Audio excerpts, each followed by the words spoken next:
Alright, so I'm Keith Branshaw, and with Jacksonville State University, I'm finishing my specialist. And one of the assignments I have is I'm going to look at the school report for Otwell Middle School and the CRCTs from the spring of 2014. So, this is in the area of what we call high-stakes testing, and some people say, what is high-stakes testing? Well, in 2001, our President George Bush signed No Child Left Behind. The goal here was for more accountability across schools nationwide. And what these high-stakes testings, what they accomplish is, they set higher expectations, and the goal also is accountability. With the high-stakes tests, every school district is looking for improvement and annual yearly progress. So they're looking, are their scores improving, or year by year, are the scores getting worse? So how were we measured? Well, starting in the year 2000 in the state of Georgia, to 2014 we had the CRCT and the CRCT-M in the areas of reading, language arts, science, and social studies.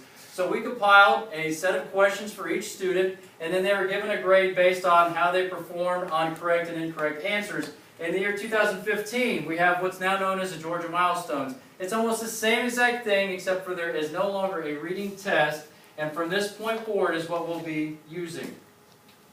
So what subject areas are assessed? Well, in the CRCT that we used to take, which is the data I have, it was in reading, English language arts, math, science, and social studies. And the Georgia Milestones, for the 7th grade, we have English language arts, math, science, and social studies. The reason why the data for this set is for the CRCT is because the Georgia Milestones data from last year is still not in.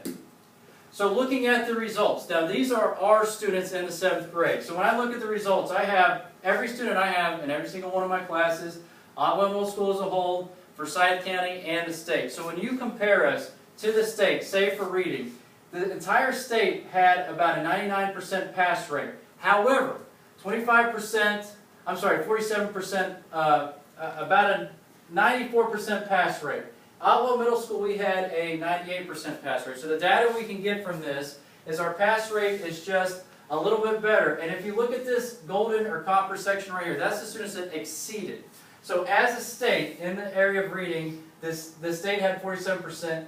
Otwell Middle School exceeded that by 64%. Forsyth County as a whole, about 75% of our students were in the exceeded range for that. We have data here for reading, language arts, mathematics, science, and social studies, and I broke those numbers down to help make this a little bit more sense. In the area of reading, when I looked at our county, 99% of the county passed, 74% of the county exceeded.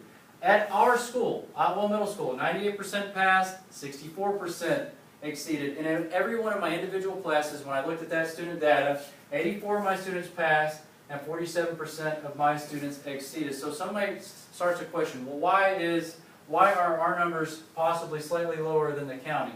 For one, we're one of the very few Title I schools in the county. So we have a large population of students that are English language learners and English as a second language students. And so a lot of that vocabulary aspect might explain why our numbers are just slightly lower in each of these categories. When I looked at math, in the county, 95% of the county passed the math CRCT. 67% exceeded. For Otwell Middle School, we had a 94% pass rate and a 46% exceeded rate. My students in my classes had 95% pass rate and a 42% exceeded rate. I would love to take credit for that 1%, but I was not here at the time. So, English language art, county had a 98% pass rate, a 63% exceeds rates. Our school, 97% pass rate and a 58% exceed rate. My students, 98% pass rate and a 26% exceeded rate. So you can tell that there's a certain progression where you can break down, based on the county and the state, how we add up. In science, we had a 94% pass rate in the county, 67% exceeds rate. Our school as a total had a 97% pass rate and a 46% exceeds rate. My classes in particular, 77% pass rate, 34% exceeds rate. And it kind of set up what I'm going to break down a little bit later. Part of the reasoning I feel like my group has a slightly lower pass rate is the fact that science is a very vocabulary heavy subject, and vocabulary is definitely a struggle for students that are either English language learners or English as a second language student. In social studies, the county had a 95% pass rate, 64% exceeded. 7th grade at Otwell, 82% pass rate, 60% exceeded. My students in particular, 76% pass rate, 14% exceeds. And so you can tell I've got my work cut out for me on this next set of tests. Average pass rate of all the subjects based off the 2014 CRCT results, we had a 90.2% pass rate in this school alone.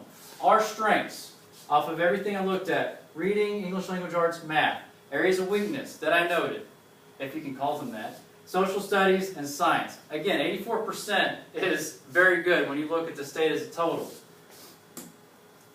So improvements, and I'll go ahead and put a disclaimer. I know when people say the word improvements, people start to quiver, people start to think, well, are we not doing enough? No matter how good you are, you can always improve. So with reading, math, and English language arts, I think a goal that we could set for improvement is to go beyond 98%, why not go 100%?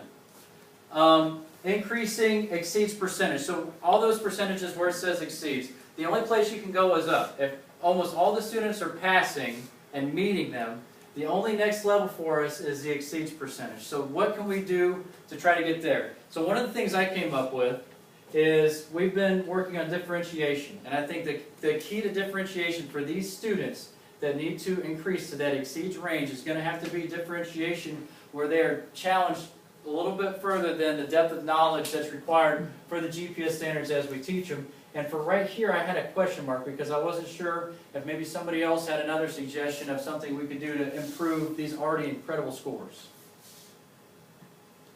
Well, I think writing using textual evidence is going to help bring up the practicing in every grade or in every subject. With that practice, that's going to help your reading and your ELA. Okay, that's a good idea. I'll put that in the report. Using textual evidence. Textual evidence. Anybody else? Obviously, ELLs need a large amount of work with vocabulary. They need intensive vocabulary in each and every subject area. You need to focus on that. Okay. And then, actually, I was going to bring that up for this next one first. So for our areas of weakness, science and social studies that I noted, I think obviously, even though it's already at 84, to try to increase that passing rate to those 90s that we see in the other classes, if not 100%. And I know, like Ms. Griffey said, vocabulary is a huge aspect of this, especially for our students that are English language learners and English as second language. Because vocabulary to them is going to be a lot more difficult to grasp than your everyday 7th grade student. And so that's something that Ms. Griffey and the English language teachers are going to work on along with myself to try to improve that vocabulary for these students.